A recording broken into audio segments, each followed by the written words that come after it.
mentioned a new record. So, what can we expect from that? It's at one point it's funny because Awesomeness, I know. yeah, Next to that. Because we actually had a plan to a certain degree when we started working with Jason Sukoff for the last two records, Relentless Retribution and Dream Calls for Blood. We thought we're going to do two records intense like that and then kind of go back melodic act 3. But the last two records we've been loving so much writing that style, and the crowd's been enjoying them so much.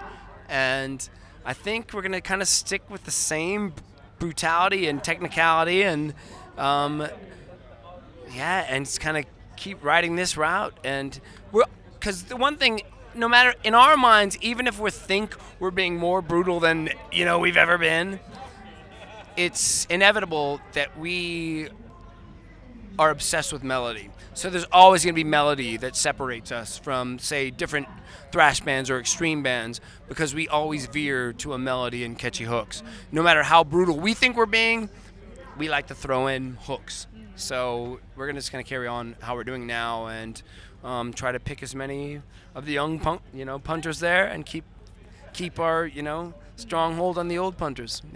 What's the idea behind the record title? That is the Dream Calls for Blood, and the idea behind it is truly just pursuing your dream, pursuing your passion, and not caring what other people think. And that's truly from the heart, because when I first started pursuing music, no one was behind me except for maybe the band.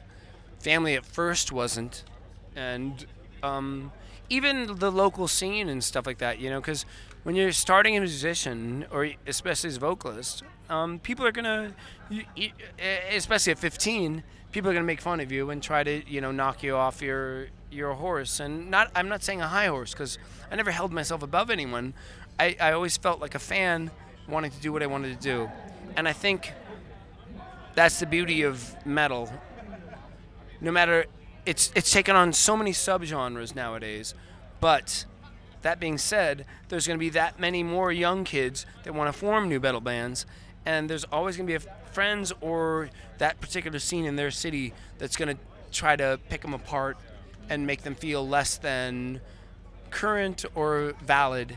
And I went through it, Death Angel went through it, people spitting on us, giving us the middle finger while we're on stage, and you got to persevere it. And you got to show in the long run that, yeah, you have the scars, you bleed for what you believe in, and next thing you know, those same people that were spitting on you were like, yeah, dude, I love your record. And and that's the most gratifying thing. You don't want to kick their ass physically. Well, you do, but you don't. It's not positive for anyone to kick anyone's ass physically in the metal scene. It's more positive to win them over and prove them wrong with music. And that's what you did. It's more gratifying. It's more gratifying. I mean, granted, every now and then whooping someone's ass is pretty fucking gratifying, but doing it with music or art in general is much more gratifying. Much more. I agree.